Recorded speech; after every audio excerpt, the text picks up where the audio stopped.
Governor Sindh ने कराची के नौजवानों के लिए रोजगार स्कीम का ऐलान कर दिया। कामरान टसूरी ने कहा कि नौजवानों की मायूसी दूर करेंगे। उनका कहना था कि मेरा मानना है कि कोई सारी जिंदगी मनसब पर नहीं रहता।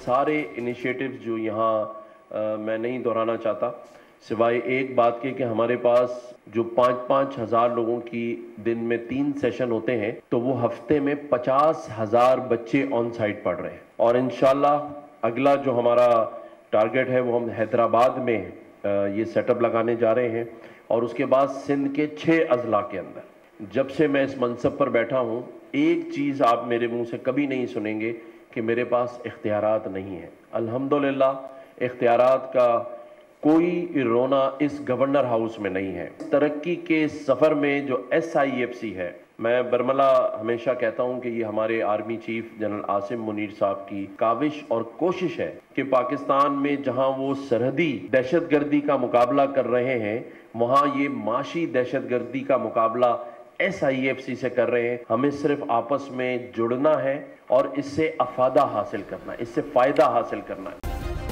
सब्सक्राइब करें और बेल दबाएं ताकि कोई खबर रह न जाए।